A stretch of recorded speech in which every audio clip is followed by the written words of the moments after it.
안녕하세요. 오늘도 시청해주셔서 감사드리고요. 바로 사연 읽어보겠습니다. 사람 고쳐 쓰는 거 아니라고 합니다. 아무리 반성해도 잘못했다고 뉘우쳐도 잠시뿐 그 사람의 인성이나 행동은 죽어서야 변한다는 걸 지금에서야 배우게 되네요. 안녕하세요. 저는 40 중반의 초등학생 아들을 둔 엄마입니다. 시내에 적당한 규모의 미용실을 운영하고 있으며 남편과는 이혼한 지 4년이 되어 갑니다. 이곳에 올라온 여러 사연들을 보면서 과거 제 이야기도 떠올라 사연을 간략히 적어 보내봅니다.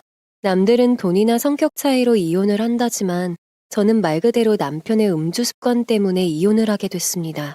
세상에 아무리 술을 마시는 사람들이 많다고 해도 술을 마시고 운전대를 잡는 건 위험한 일이라고 하지요. 이혼 전 저는 항상 남편에게 말했었습니다. 술 먹고 친구들이랑 어울리는 거 다 이해할 수 있어. 하지만 술 먹고 운전대 잡는 것만은 절대 용납 못해. 그건 사람 죽이려고 준비된 거나 마찬가지야. 그럴 때마다 남편은 저에게 알겠다고 말했습니다. 처음엔 세상을 너무 빡빡하게 산다고 했지만 제가 아버지를 음주 운전자에게 잃었다고 한 뒤로는 저는 말을 보태지 못하더라고요. 그러나 남편은 저와의 약속을 지키지 않았습니다. 음주운전을 쉽게 생각했죠. 남편이 그렇게 쉽게 생각한 이유는 시댁의 술 문화 때문도 있었습니다. 시댁 식구들 모두가 술을 좋아했고 음주를 너무나 가볍게 생각했으니까요. 시부모님은 물론이고 공무원으로 구청에서 만난 아주버님과 형님까지도 그랬습니다. 물론 이혼을 하기까지의 과정에는 많은 일들이 있었습니다. 그러나 결정적으로 사건이 한번 터지면서 저는 남편에게도 크게 실망을 했고 시댁 식구들과는 온 정이 다 떨어져서 결국 연을 끊고 사는 게 답이라는 생각이 들었죠. 남편이 저와 만나자 결혼을 하기 직전까지는 에어컨 수리 기사였습니다. 여러 집을 돌며 에어컨을 설치하고 고장나면 수리해주는 일을 주로 했죠. 저는 당시에 적당한 규모의 미용실을 운영하고 있었고 그 미용실로 에어컨을 설치해주러 온 남편과 우연히 눈이 맞아 연애를 하고 결혼까지 하게 되었습니다. 남편은 말을 참 잘했고 정말 쉬지 않고 저를 웃겨주며 항시 입으로 저를 기쁘게 해줄 수 있는 남자였습니다. 음이라곤 술을 좋아하는 것이었지만 그것 말고는 일도 착실히 하고 다정해서 남편감으로 괜찮다고 생각했어요. 그렇게 결혼을 했고 결혼 1년 만에 아이를 낳았습니다. 그 당시에 남편은 에어컨 설치를 하면서 인터넷 방송을 시작했고 유튜브에서 영상을 편집해서 올렸습니다. 아무리 오래 이 일을 해도 발전이 없으니까 이렇게 미리 작업을 해서라도 준비를 하는 게 낫겠다는 생각이 들더라고. 남편은 남들이 유튜브를 시작해서 돈을 버는 것을 신기했고 유튜브야말로 돈을 버는 아주 괜찮은 수단이라고 생각했습니다. 오로지 나 자신이 컨텐츠이기 때문에 더더욱 능력으로 돈을 버는 것이라고 했죠. 생각을 해봐. 회사에 들어가려면 이력서를 써야 하고 스펙이 좋아야 하잖아. 세상에 스펙 없이도 머리 똑똑하고 유능한 사람들 많거든. 근데 그런 인재들은 기업들은 못 알아보잖아. 남편은 거의 유튜브를 찬양하다시피 했고 저는 기존의 업무에만 지장을 주지 않는다면 안 하는 것보다 낫다고 생각해서 말리지 않았습니다. 유독 술을 좋아하는 남편은 카메라를 켜놓고 술을 마시며 안주거리를 먹기도 하면서 재미나게 이야기를 하고 다양한 컨텐츠도 시도했습니다. 그런데 생각보다 남편의 채널에 구독자 수와 조회수가 늘어나면서 점점 인기를 끌기 시작하더라고요. 남들은 그렇게 관리가 힘들다고 하는데 남편은 나날이 인기를 끌어가서 인터넷 방송에서는 시청자들이 돈을 쏘기 시작했고 유튜브에서도 수익 창출이 되기 시작했습니다. 인기를 끌다 보니 입소문이 나면서 당연히 회사에서도 알게 되었죠. 회사 직원들에게 홍보한 것이 위에까지 이야기가 나온 것입니다. 누군가 유튜브 운영하고 인터넷으로 방송하느라 근무 태만이 됐다는 둥 하면서 결국 권고사직을 당했다고 하더라고요. 남편은 바로 이를 관두었습니다. 그 당시 월급만큼이나 수익이 창출되는 시점이라 더 이상 회사에 매달릴 필요가 없었지요. 그때부터 남편은 인터넷 방송과 유튜브를 본업으로 시작하면서 더욱 영상에 집중했고 적극적으로 컨텐츠들을 만들기 시작했습니다. 벌어들인 수익이 어마어마해지면서 돈이 들어오다 보니 생활비도 자연스레 늘어났고 자금적인 여유가 생겨 시댁과 친정으로 이런저런 선물들도 보냈죠.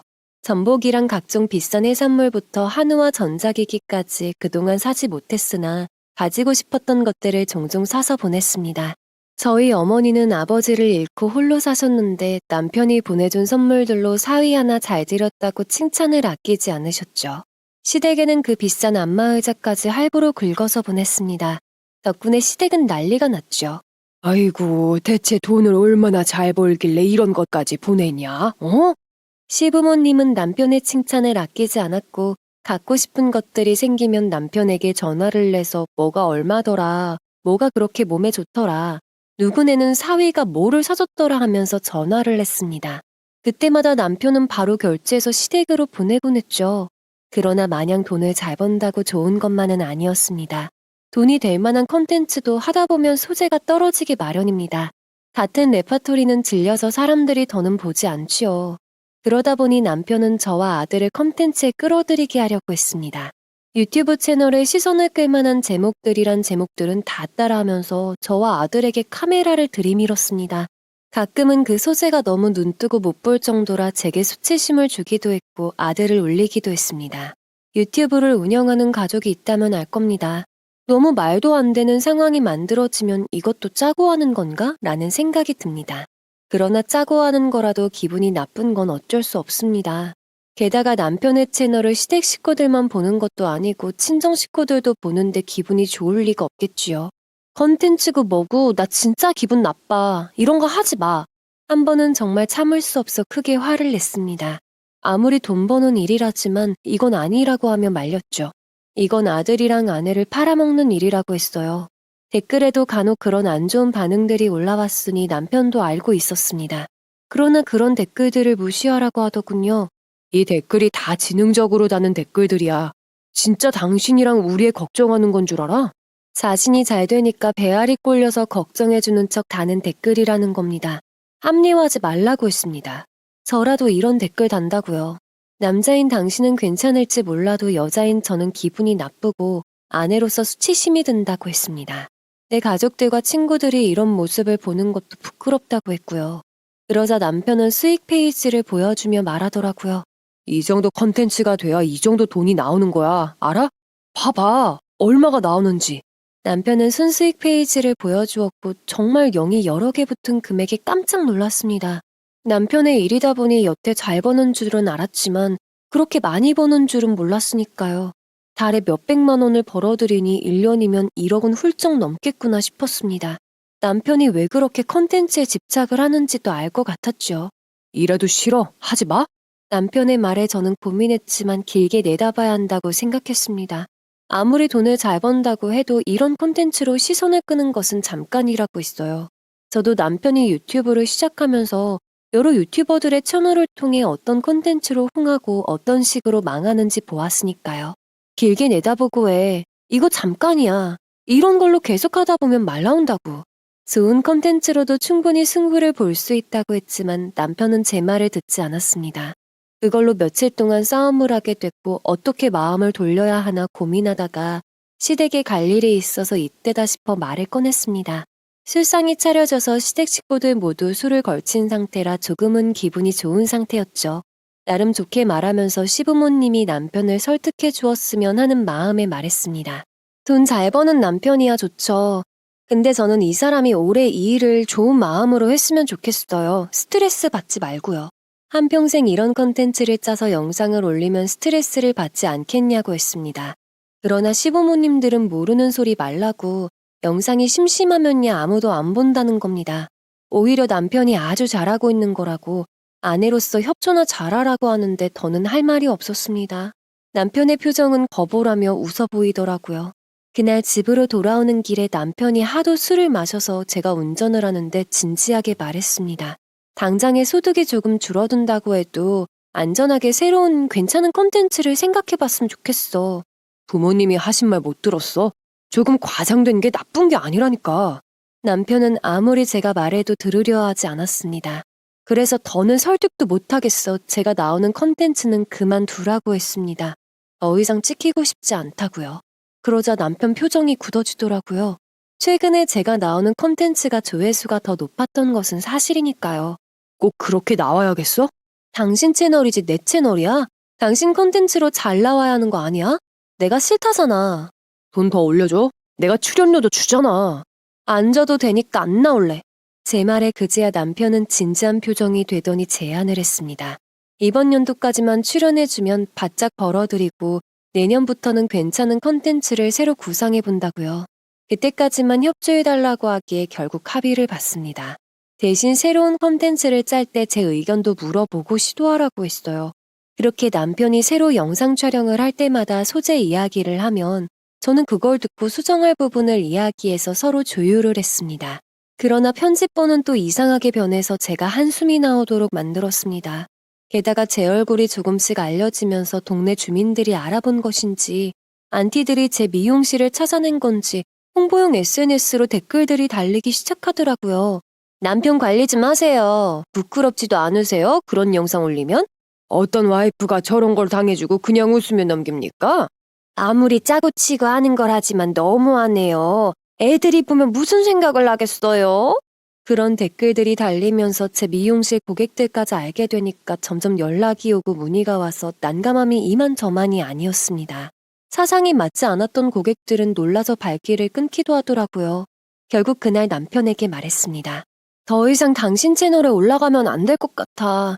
우리 미용실 오시는 고객들도 그렇고 말이 많이 나와. 아니 진짜 사람들 웃기네. 뭐 얼마나 내가 이상한 말을 한다고 그런 식으로 나와? 남편은 그 사건으로 자존심이 상했는지 더 이상 컨텐츠에 대해서 말하지 않았습니다. 대신 제 미용실 손님들에 대해서 좋지 않게 말을 하기 시작하더라고요. 거기 와서 몇십만 원 주고 머리하러 오는 사람들 죄다 남편 돈으로 하러 오는 걸걸? 무슨 소리야, 말을 왜 그렇게 해. 돈 직접 버시는 분들이 얼마나 많은데 요즘 다 맞벌이 하는 거 당신도 알잖아. 자기 돈으로 벌기야 하겠지. 근데 남편만큼 더 많이 벌겠어? 어차피 결혼해서 아이 낳으면 남편들이 벌게 하고 집에서 아이 키울 거 아니야. 남편의 말에 저는 어이가 없었습니다. 결혼 전만 해도 사상이 이상하지 않았는데 집에서 애 키우는 여자들에 대해서 안 좋게 말을 하는 겁니다. 그저 집에서 편하게 애 보며 남편들이 벌어다주는 돈으로 사는 여자들이라고요. 듣다 보니 화가 나서 말했습니다. 당신 지금 말 웃기게 한다? 애 키우는 건 뭐 쉬운 줄 알아? 누가 쉽대? 밖에서 일하고 오는 것보다야 집에서 내 아이 키우는 게 더 쉬울 거라는 거지. 누가 나보고 애 키울 거냐, 밖에 나가서 돈 벌어 올 거냐고 물으면 난 나가서 돈 벌어. 길 가는 사람 붙잡고 물어봐. 애 키워본 사람은 다 그렇게 말하지. 남편은 제 말에 발끈해서 소리쳤습니다. 샵에 오는 손님들 말만 듣고 남편을 무시하는 거냐고요. 그 손님들 대여섯 명 합쳐도 자기보다 돈 못 번다면서 돈 잘 버는 남편이 있으면 고마운 줄 알아야지. 처가로 보낸 돈이랑 선물만 해도 얼만데 그딴 식으로 말하냐고 하길래 저는 열불이 터져 말했습니다. 당신이 먼저 애 키우는 여자들 무시하는 발언을 해서 말하는 거 아니야.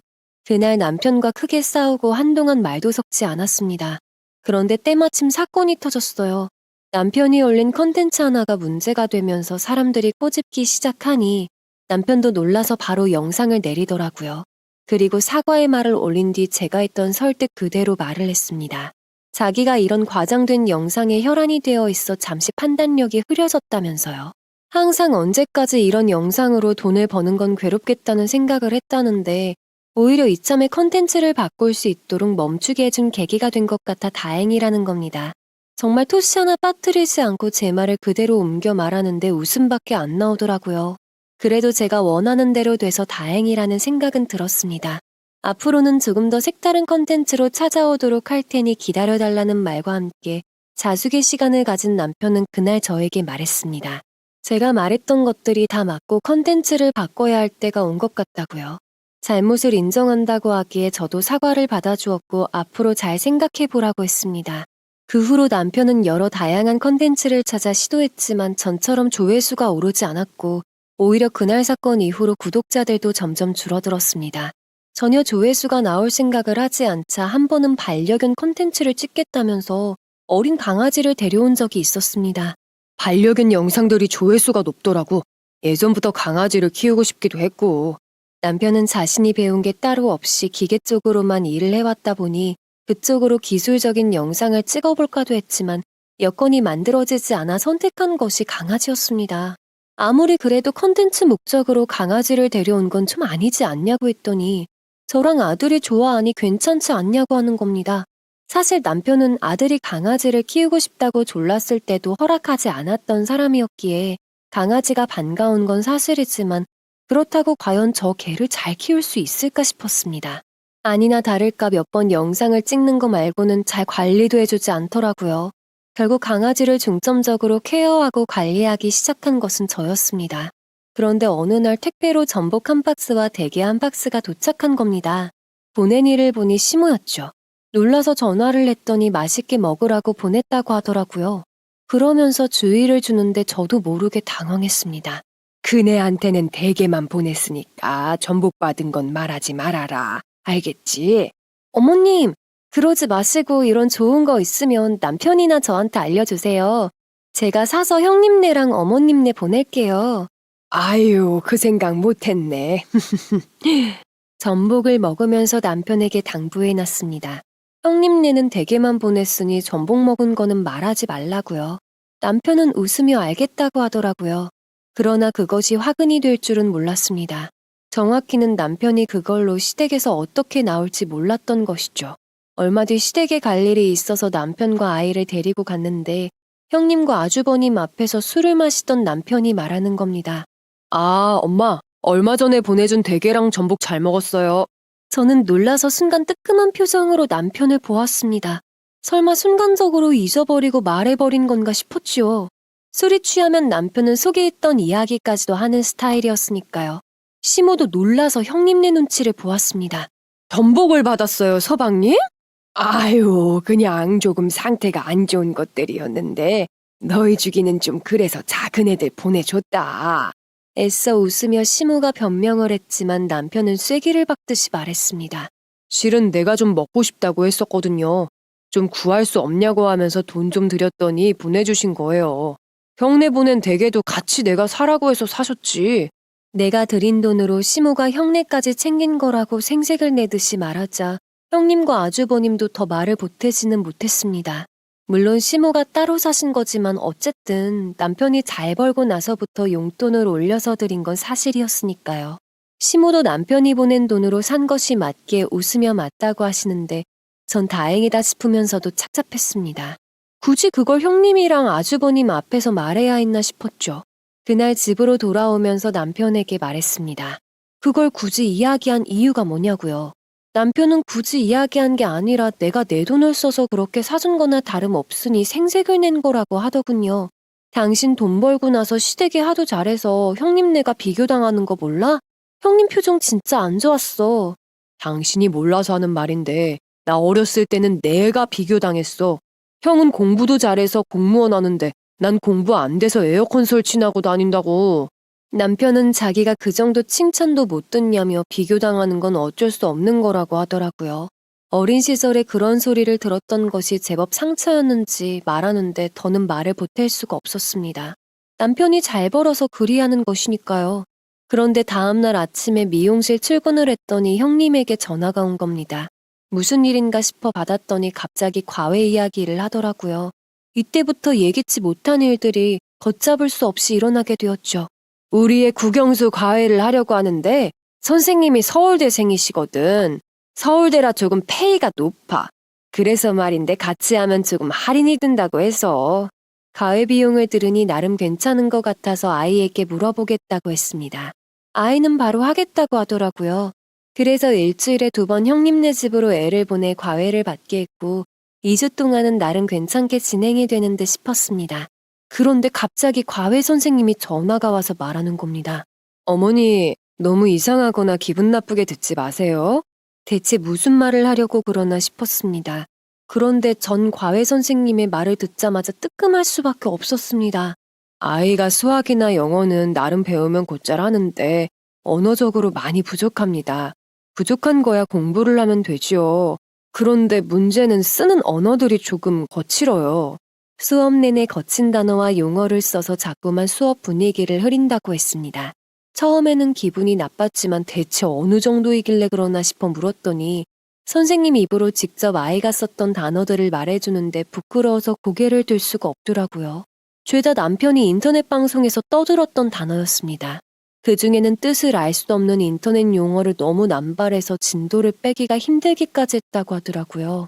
제가 혹시나 싶어 아이에게 그런 단어들을 어디서 배웠냐고 물어봤더니 아버님께서 쓰신다고 하더라고요. 아, 선생님 죄송합니다.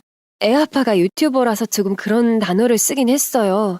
제가 주의를 주고 나쁜 단어는 쓰지 말라고 했었는데 결국 그것이 습관으로 자리 잡아버린 듯 했습니다. 게다가 아이 입장에서야 부모인 아빠가 쓰는 단어이니 그리 심각한 문제라고 생각하지 않았던 것이죠. 주의를 주겠다고 했고 그날 저녁 아이에게 말했습니다. 앞으로 단어 선택에는 신중할 필요가 있다고요. 남편에게도 말했습니다. 남편은 어처구니가 없다는 표정으로 나이 들면 다 쓰는 언어라고 하면서도 아들에게 조심하라고는 하더군요. 친구들끼리는 써도 어른들 앞에서는 쓰지 말라고요. 그 뒤로 시험 성적이 나왔는데 전보다 높게 나와서 나름 만족을 했습니다. 그래도 과외를 시키니 이 정도는 나오는구나 싶었죠. 그런데 얼마 뒤에 시댁에 갈 일이 생겼고 그때도 시부가 술상을 차리라고 해서 거하게 술상이 차려졌습니다. 전 술을 마신 남편이 또 말실수를 할까 싶어 조마조마했죠. 다행히 남편은 실수하지 않고 좋게 좋게 마셨습니다. 그런데 이번엔 형님이 갑자기 과외 이야기를 시작했어요. 아들과 같이 과외를 받고 있는 시조카 성적이 엄청 높게 나왔다면서 자랑을 하더라고요. 그걸 보고 시부모님은 말했습니다. 역시 아빠랑 엄마 닮아서 공부 머리가 있네. 그러게 아주 장하다 내 손주. 시부모님은 어지간히 칭찬을 하셨습니다. 저도 공부 열심히 했구나 칭찬을 해주었고요. 그런데 시부가 한 말이 남편의 심기를 건드려 버렸습니다. 이 다음에 아빠처럼 훌륭한 사람 되라. 알겠지? 그 말을 듣고 남편은 애한테 너무 공부하지 말라고 하는 겁니다. 어려서부터 너무 학구열에 불태우고 공부 못해서 못난 인생이라고 하면 애가 기가 죽어서 아무것도 못한다고요. 다른 일로 성공할 재능이 있음에도 그 길로 밀어주지 않고 공부만 요구하면 자꾸만 적성에 안 맞는 일 때문에 실패만 겪어서 낙오될 가능성이 높다는 겁니다. 솔직히 그 말을 얼굴이 터져라 붉어져서 말하는데 취해서 자기 이야기를 한다는 걸 알아차렸습니다. 남편이 어린 시절에 그런 소리를 시부에게 들었다고 말했으니까요. 저는 그렇게까지 말할 거 있냐 좋게 넘어가려고 했습니다. 그런데 시부가 거기에 불을 붙여버렸습니다. 공부 잘해서 나쁠 거 있냐? 공부 잘해서 훌륭한 사람 되는 게 맞지? 공부 못하면 훌륭한 사람 못 됩니까? 나쁜 사람 됩니까? 아니, 왜 말이 또 그렇게 되냐? 남편은 어렸을 때 자기 보고 공부 못한다고 욕하시지 않았냐고 했습니다. 결국 싸움이 나서 제가 말렸습니다. 공부머리가 있는 사람은 공부 잘하면 좋고 공부가 좀 부족해도 다른 거 잘하면 그 길로 나가면 되는 거 아니겠냐고요. 아직 초등학생인데 시험 성적 가지고 벌써 공부를 잘한다 못한다 하기는 좀 그렇죠. 지금 이 나이에는 학습만 하면 웬만한 문제는 다 푸는 나이라고 했습니다. 그렇게 분위기가 나름 가라앉는데 이번엔 형님이 발끈해서 말하는 겁니다. 동서 무슨 말을 그렇게 해? 잘하는 건 잘하는 거지. 영재들이 괜히 영재 소리 듣는 거 아니다. 일찍이 공부하는 애들은 공부가 되는 애들이니까 하는 것이라며 자기 아들은 공부가 되는 아이라고 하는 겁니다. 분위기를 잡으려고 했던 말에 그렇게 발끈하는 것 보고 저는 복장이 터져서 이 형님이 대체 왜 이러나 싶었습니다. 거기까지만 해도 좋았을 텐데 갑자기 과외일로 지적질이 나오는 겁니다. 내가 이 말까지는 안 하려 했는데 과외 선생님 말 들어보니까 아버지가 유튜버라서 단어가 너무 거칠어 수업 진전이 안 나간다고 하던데. 언어 교정을 시켜야 한다는 말까지 나왔다면서 형님은 자기 아들이 제 아들 때문에 수업을 같이 듣는데 손해를 본다는 식으로 말하더군요. 너무 화가 나서 그럼 지금이라도 같이 과외시키지 말자고 하려 했습니다. 그런데 남편이 더 발끈해버리고 말았습니다. 지금 말 다 했어요? 남편은 소리치며 술잔을 벽에 집어던졌습니다. 덕분에 잔이 깨지는 소리가 요란하게 들려서 식구들 모두가 놀랐죠. 남편이 자신이 쓰는 말은 거친 말이 아니라 속 시원한 말이라고 했습니다. 옳게 바르게 잘하라고 어른들이 가르치지만 세상은 그리 만만하지 않다고 하며 공부 좀 못해도 어떠냐고 외쳤죠. 내 아들이 공부 잘해야 한다고 생각 안 합니다. 정작 공부 열심히 해서 대학 잘 간 형이 지금 뭐합니까? 고작 공무원 하죠? 고작 공무원이라니요. 세상에 그만큼 안정적인 직업이 어딨다고 고작 공무원이래요? 안정적인 직장이어서 거친 말 쓰는 나한테 돈 빌립니까? 순간 그 말에 침묵을 지키고 있던 아주버님이 당황한 표정으로 남편을 봤습니다. 저도 이게 대체 무슨 소리인가 싶었죠. 남편은 맞지 않냐면서 빌려간 2천 언제 갚을 거냐고 하더라고요. 그제야 형님은 놀라서 이게 무슨 소리냐고 했습니다. 2천만 원이나 빌릴 일이 뭐가 있었냐고 하자 아주버님이 발끈해서 외쳤습니다. 2천만 원이라니 1,800만 원이지. 말은 바로 해. 당신 정말 돈 빌렸어? 아니 왜? 형님의 화에 남편은 믿을 수 없는 말을 하기 시작했습니다. 남편과 아주버님이 얼마 전 같이 술을 먹고 차를 운전하다 음주운전으로 걸렸다는 겁니다. 전 놀라서 아주버님을 보았습니다. 남편은 그저 일반인이지만 아주버님은 구청에서 일하는 공무원이었으니까요. 그런데 알고 보니 아주버님이 음주운전에 걸린 것은 이미 두 번째였습니다. 1차 때는 150만 원 벌금을 냈다가 2차로 또 한 번 걸리고 나서는 일이 커진 것이지요. 형님의 표정을 보니 하얗게 질리는 것이 보였습니다. 놀랐다기보다는 이미 알고 있던 사실을 들켰다는 표정이었죠. 그제야 전 알아차렸습니다. 이미 형님도 알고 있던 사실이었다는 것을요. 그때 난리 나서 벌금 1,800만 원 선고받았고 그거 돈 바로 못 내겠다고 나한테 빌려달라 했잖아. 곧 갚는다고 해서 빌려가 놓고 그 뒤로는 영영 소식이 없었다는 겁니다. 형이라서 그저 동생으로 참아줬을 뿐인데 이런 식으로 나오면 자기도 참기 힘들어진다고 하더라고요. 게다가 본래 공무원은 2회 음주운전이 적발되면 파면이나 강등이 된다고 하더군요. 그걸 하도 빌어서 결국 벌금을 내는 것으로 끝내고 인사위원회에서는 3개월 정직만 내렸다는 겁니다. 어처구니가 없어서는 형님에게 물었습니다. 사실이냐고요. 형님은 사실이라고 말하면서 아무렇지 않게 이야기하더라고요. 사람이 살다 보면 실수 좀 할 수 있죠. 어렵게 공부해서 공무원 됐는데 고작 그 실수 2번 가지고 파면이나 강등은 아니잖아요. 형님은 벌금도 제대로 냈는데 뭐가 문제냐고 했습니다.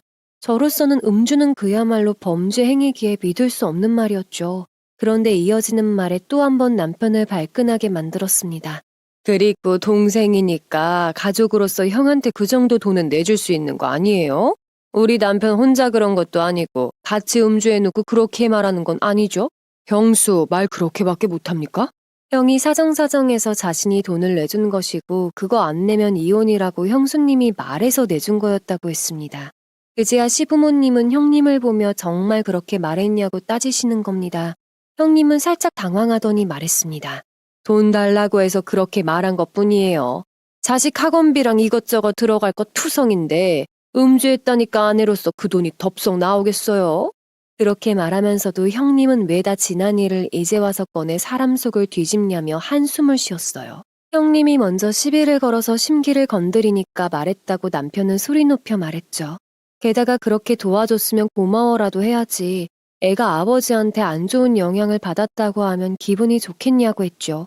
그러나 형님은 물러나지 않았습니다. 사실을 말하고 자녀 교육에 조언을 준 것뿐이라는 말에 남편은 아주버님께 외쳤습니다. 당장 1,800만 원 내놔.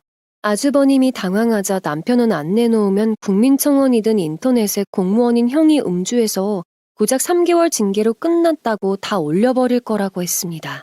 그제야 형님이 당황해서 어쩔 줄 몰라 하더라고요. 남편의 말에 시부모님은 동생으로서 가족한테 그러는 거 아니라며 말렸고 시부가 호통을 치자 남편은 그대로 자리를 박차고 일어났습니다. 이 집안 사람들은 돈을 갖다 줘도 이렇게 사람을 무시한다면서 말이죠.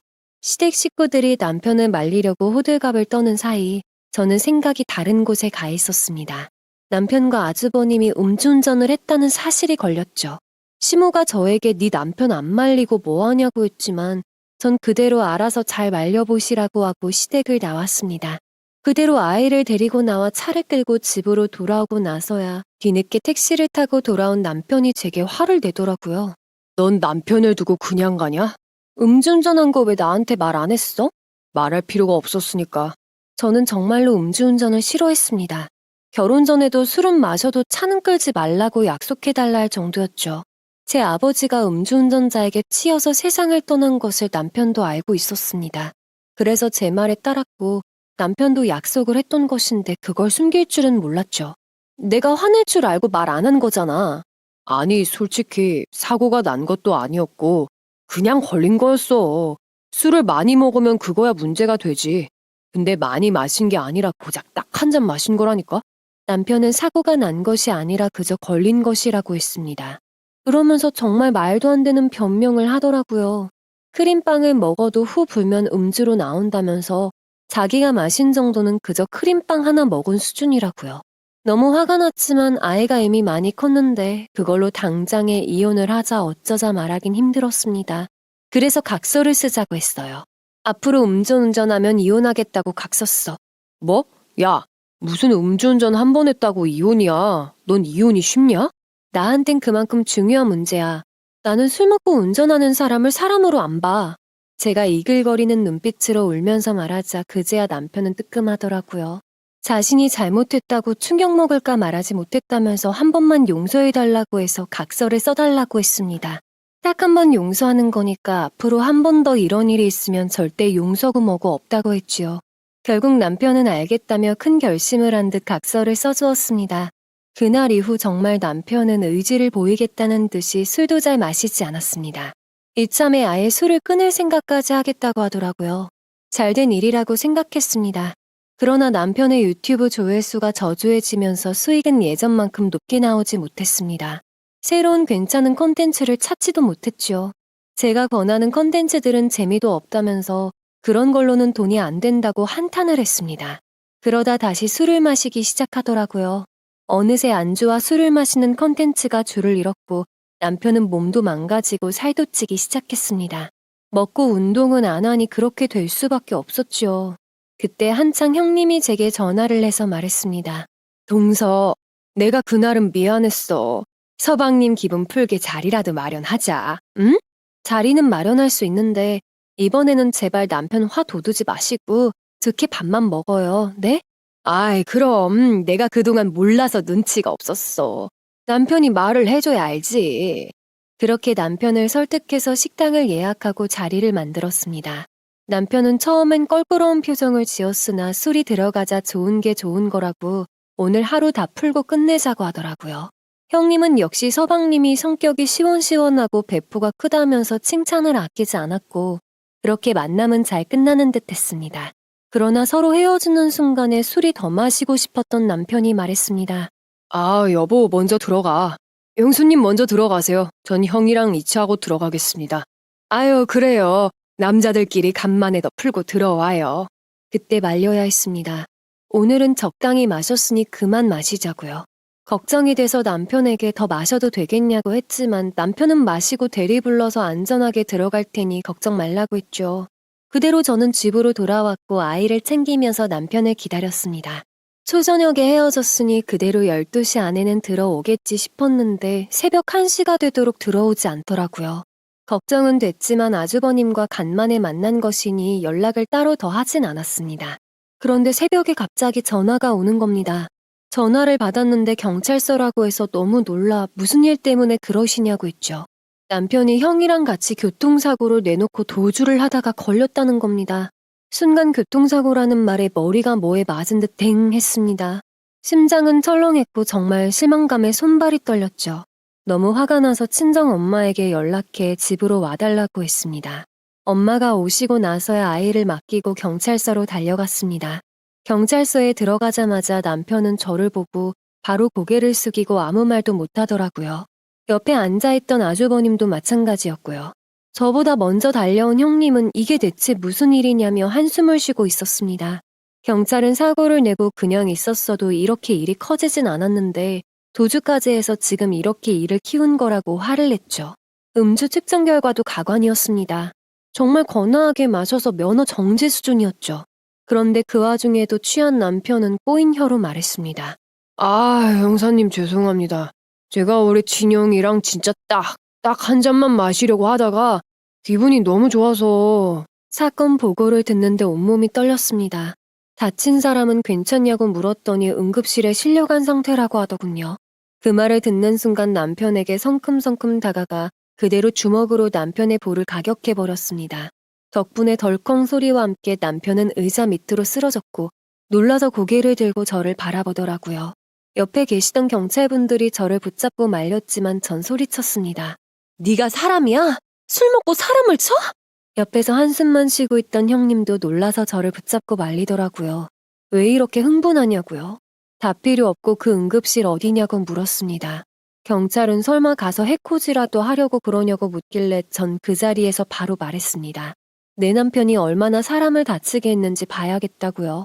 나도 음주한 인간 때문에 아버지 잃은 사람이라 그런다고 했습니다. 그제야 경찰은 놀라서 병원을 알려주더라고요. 그대로 피해자가 있는 병원으로 차를 끌고 달려갔습니다. 다행히 병실에 찾아가니 그렇게 심각한 상태는 아니었습니다. 생명에 지장이 있거나 다리가 어디가 불구가 된 것도 아니었지요. 그저 타박상 정도이지만 그래도 죄송하다고 연신 사과를 했습니다. 그러나 피해자 가족들은 남편 보고 와서 사과하라고 했지요. 사람 쳐놓고 도망이나 갔다면서요. 저도 남편이 나쁜 인간인 거 안다고 했고 이혼할 거라고 했습니다. 그래도 이혼 전에 아내로서라도 죄송해서 사과하러 왔다고 했어요. 다행히 피해자는 남편과 합의를 하기로 했습니다. 다만 문제는 남편이 음주를 하고 뺑소니를 저질렀다는 사실이 유튜브 채널 구독자들에게 알려지면서 난리가 났죠. 남편의 영상에 출연했던 시부모님들의 얼굴까지 알려져 있어 남편만 곤란한 것이 아니었습니다. 정말 폭삭 망해버린 남편은 제게 말했습니다. 여보, 나 합의금 좀. 남편은 유튜브 채널이 예전만큼 소득이 발생하지 않아 당장에 낼 합의금이 없다고 했습니다. 전 합의금이고 뭐고 줄 생각 없다고 했어요. 사람 고쳐 쓰는 거 아니라고 했는데 문득 이 술이, 인성이 평생 우리 가정, 내 아이한테까지 짐이 될 거라 생각했어요. 우리 이혼해. 지금 장난해? 이혼이라니. 당신은 이혼이 그렇게 쉬워? 넌 약속이 그렇게 쉽니? 내가 분명 각서에 한 번만 더 음주운전하면 이혼이라고 했지. 아니, 말이 그렇다는 거지. 세상에 그런 걸로 이혼하는 사람이 어디 있어. 더 말할 필요 없이 법원에서 보자고 했습니다. 합의금이고 뭐고 니 알아서 해결하라고 했지요. 그대로 짐을 싸들고 아이와 함께 친정으로 갔습니다. 남편은 애는 왜 데려가냐고 했고 전 큰 소리로 말했습니다. 법원에서 양육권 청구해보던가 술 먹고 운전대 잡아서 사람 치고 지나간 인간이 잘도 아버지 노릇 하겠다. 뭐? 야, 너 말 다 했어? 친정으로 가서 아이를 엄마에게 맡기며 말했습니다. 이러이러한 일들로 도저히 같이 못 살겠다고요. 다른 이유였다면 조금이라도 저를 설득했겠지만 엄마는 사건의 경위를 모두 듣고는 이혼을 허락하셨습니다. 누구보다 저와 같은 마음이라는 것을 알고 있기에 도저히 용서가 되지 않으셨겠죠. 아무리 돈 잘 벌어도 사람감이 아니면 데리고 살면 안 되지. 그렇게 저는 가정법률사무소로 찾아가서 이혼 준비를 했습니다. 남편의 상황이 너무 좋지 않아서 이혼은 물론이고 아이를 데려오는 것까지 문제가 없다고 했죠.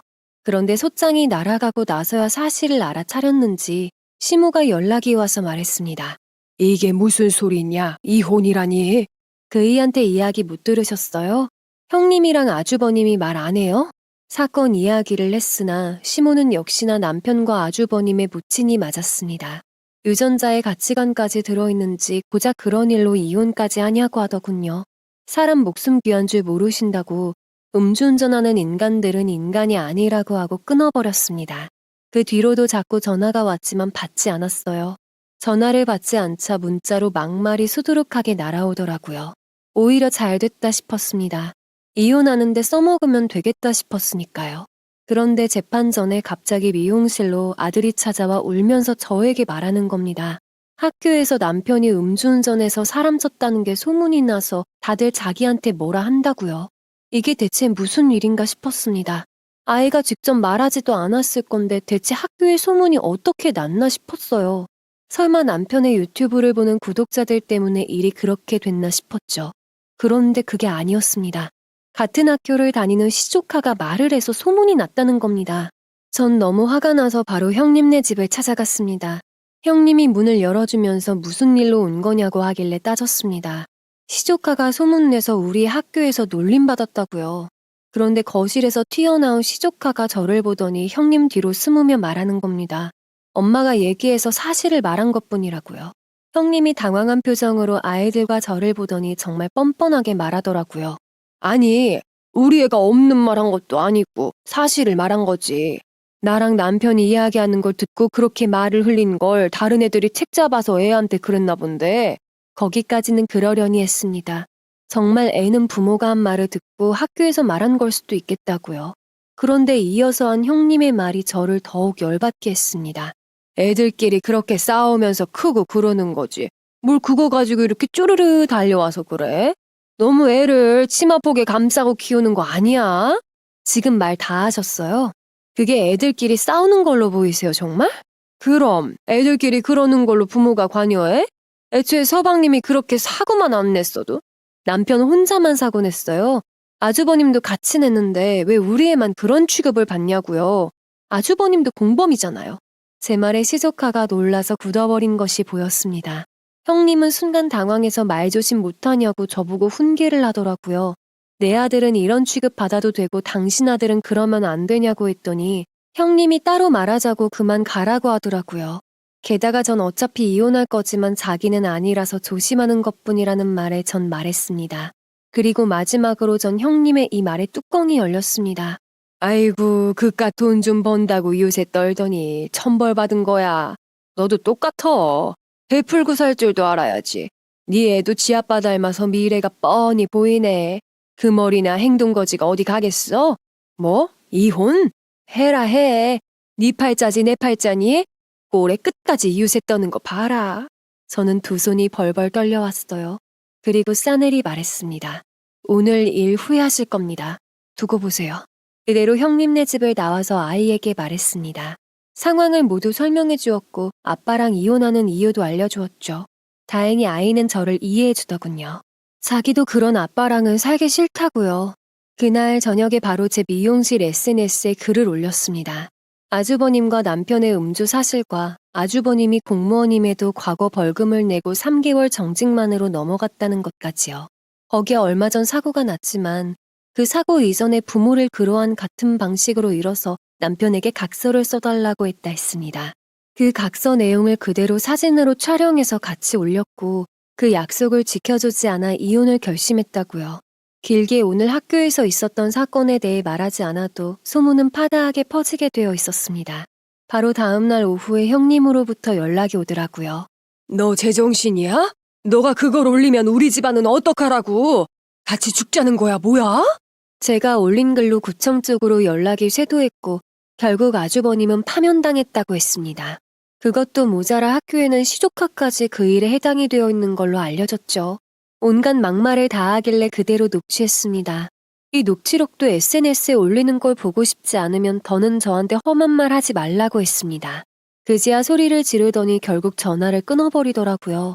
얼마 뒤 남편과는 이혼 절차를 완전히 밟았고 이혼 후에는 양육권은 제가 얻게 됐습니다. 그리고 남편은 결국 합의금을 내지 못해 큰 집에 들어갔다고 하더라고요. 그동안 벌은 돈만 해도 제법 되지 않나 싶었는데 그 돈은 죄다 여기저기 쓰느라고 제대로 모으지를 않았던 것이죠. 그저 계속 그렇게 많이 벌 거라고만 생각을 하고 쉽게 저금도 안 하고 있었던 겁니다. 게다가 창피해서 시부모에게는 깜빵에 들어갔다는 말도 하지 않고 연락이 두절됐다가 아주버님을 통해 알게 돼서 결국 시부모가 합의금과 돈을 처리해줘서 나왔다고 합니다. 그 뒤로 저는 남편과 일절 연락 없이 엄마의 도움으로 아들을 키우며 조용히 살고 있습니다. 남편과 결혼해서 이미지만 안 좋아졌지만 그래도 떼어냈다는 것에 만족하며 살고 있는 중입니다. 그리고 앞으로 술을 마시고 운전대를 잡는 사람하고는 상종도 안 하고 있어요. 가끔 미용실에 오시는 남자 손님들이 제가 돌싱인 줄 아시고 시간 되냐고 물으시기도 합니다. 그때마다 가볍게 거절을 하는데 아이가 있다고 해도 만나볼 생각 있다고 하시는 분들도 있죠.